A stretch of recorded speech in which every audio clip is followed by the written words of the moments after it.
This is Rockslapping Champions. Player 1, playing Kerrigan. We have Kerrigan.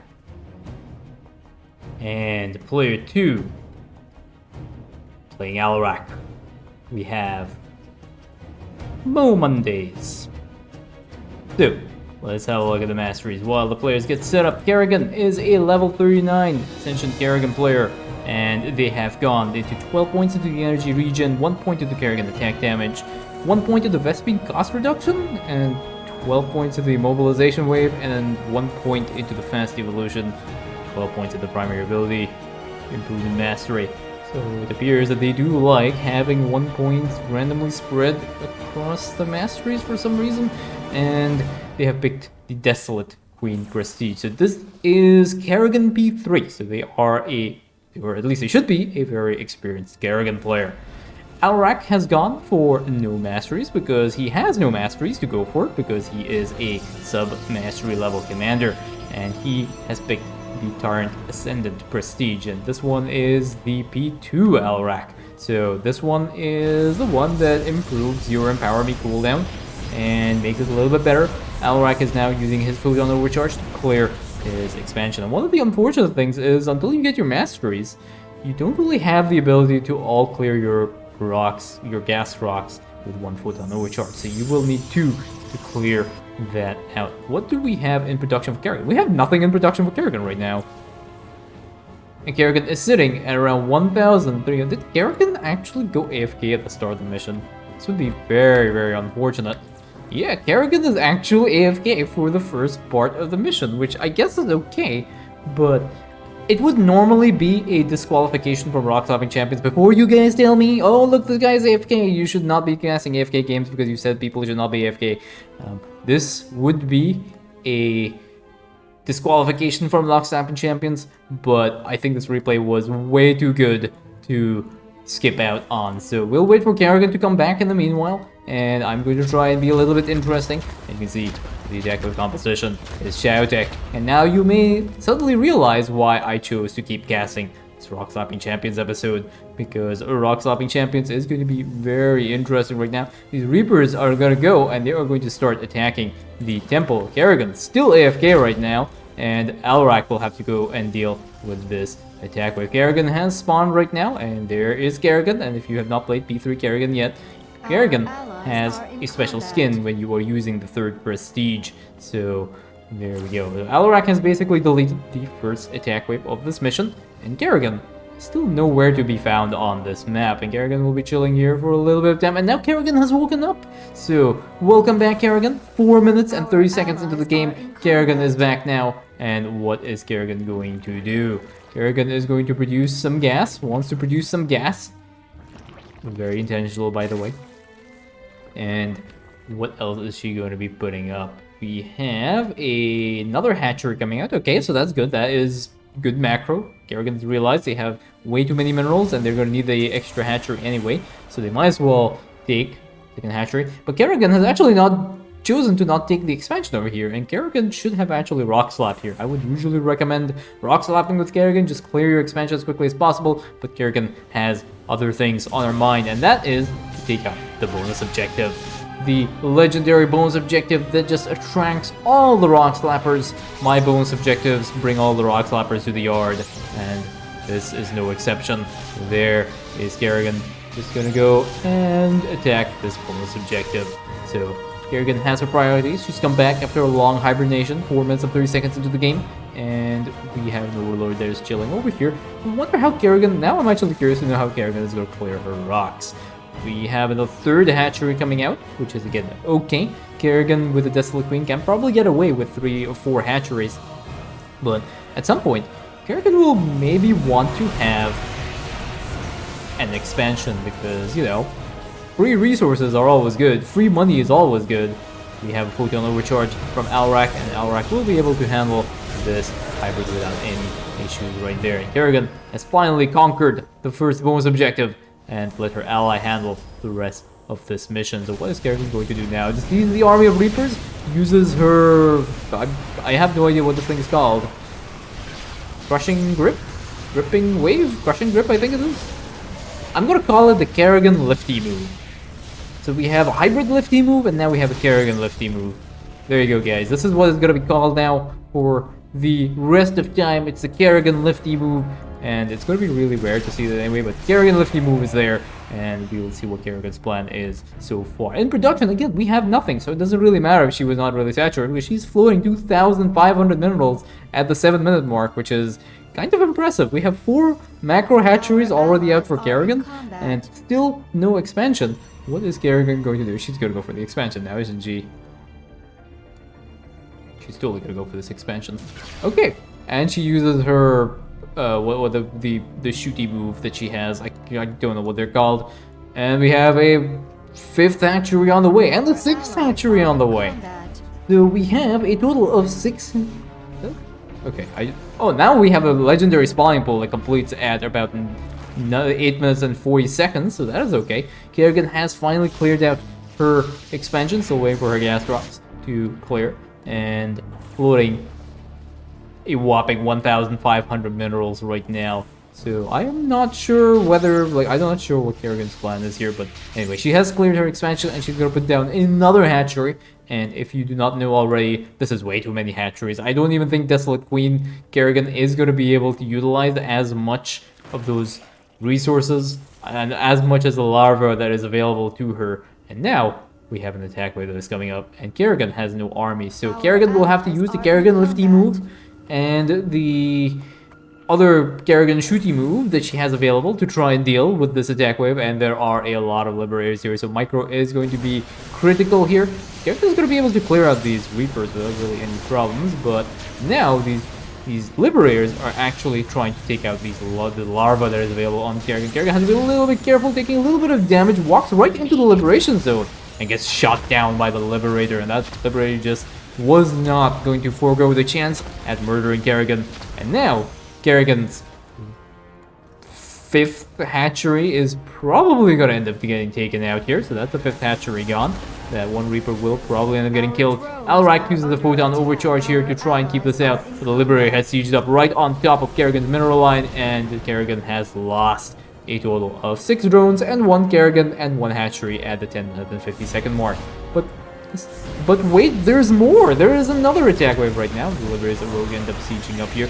This hybrid is going to basically attack this hatchery as well, and I think this hatchery will end up going down as well. So 2 hatcheries are gone at about 11 minutes and 10 seconds. Kerrigan is back out and about, uses their shooting move onto the Liberator, and clears out that Liberator. And now all that is left are a few Marauders, and Kerrigan will be able to clean that up. Alrak is pushing in, and he's going to be trying to clear these lanes out, and this is again a really good idea. Clearing out and pushing down these lanes will just make your life so much easier, especially against staring competitions. Kerrigan is just absolutely obnoxious, but now we have another attack wave for Kerrigan. Again, Kerrigan has not macroed at all in this game, and she's just basically producing drones right now.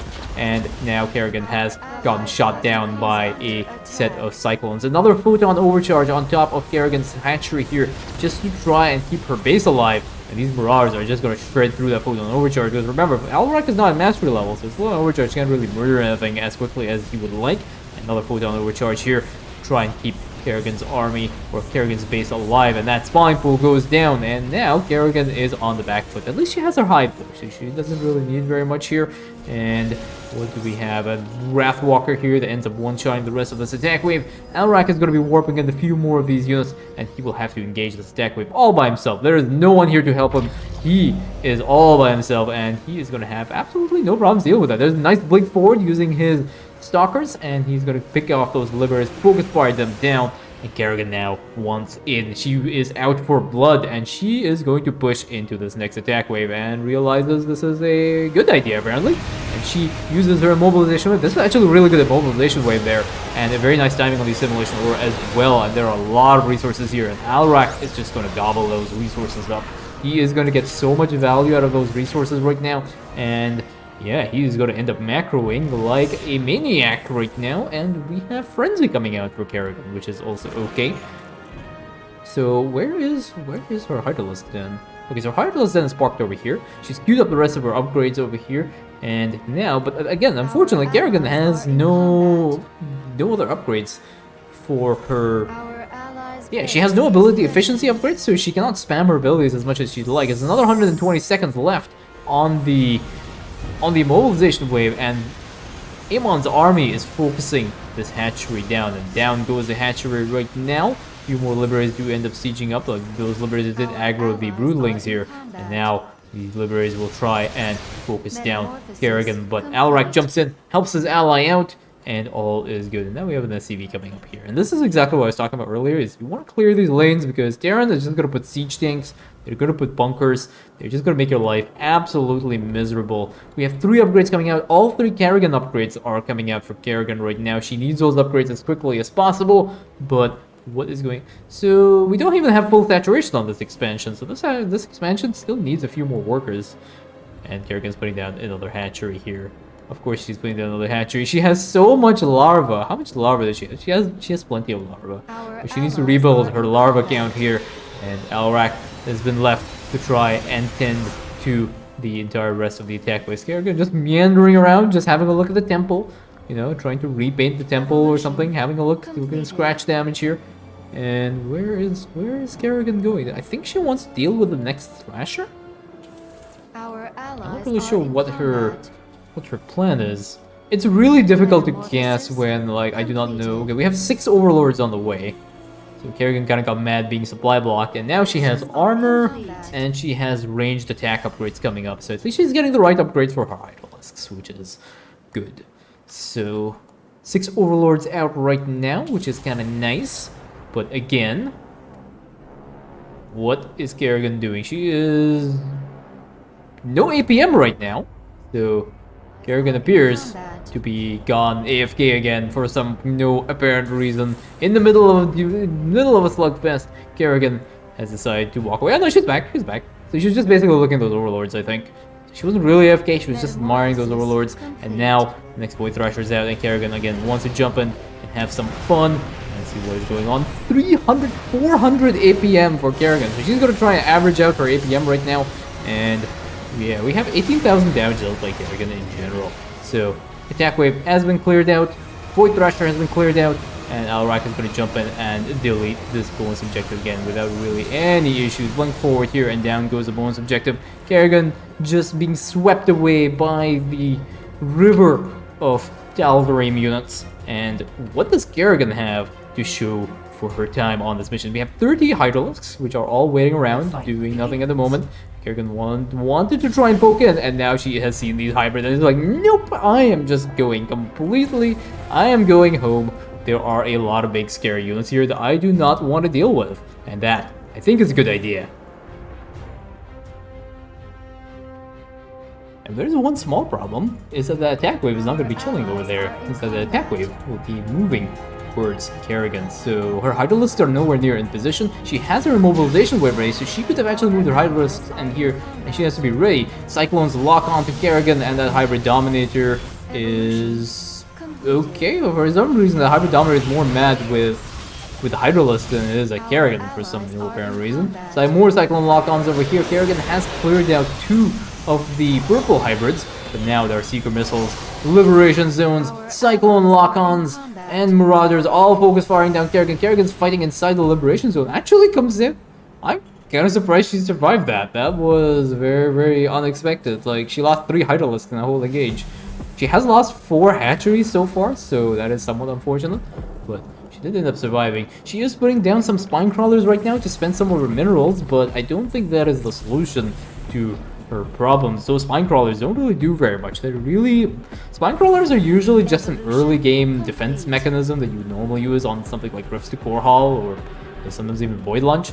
But that is basically it. Cyclone now locks on to one of Kerrigan's overlords, and now this attack wave is right on top of Kerrigan's base. Kerrigan uses her lifty move on these units here. Uses the lifty move again on some more of the Reapers here. But they are all focusing firing down Kerrigan.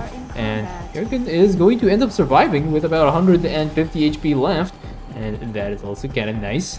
But Kerrigan has lost 1 with her extractors. There's another attack wave right down the middle here. Kerrigan nowhere near in position, and Alarak will have to deal with this by himself, which he's going to have absolutely no problems doing. Photon overcharges as well on the War Prism to try and handle some more of the drop attacks here.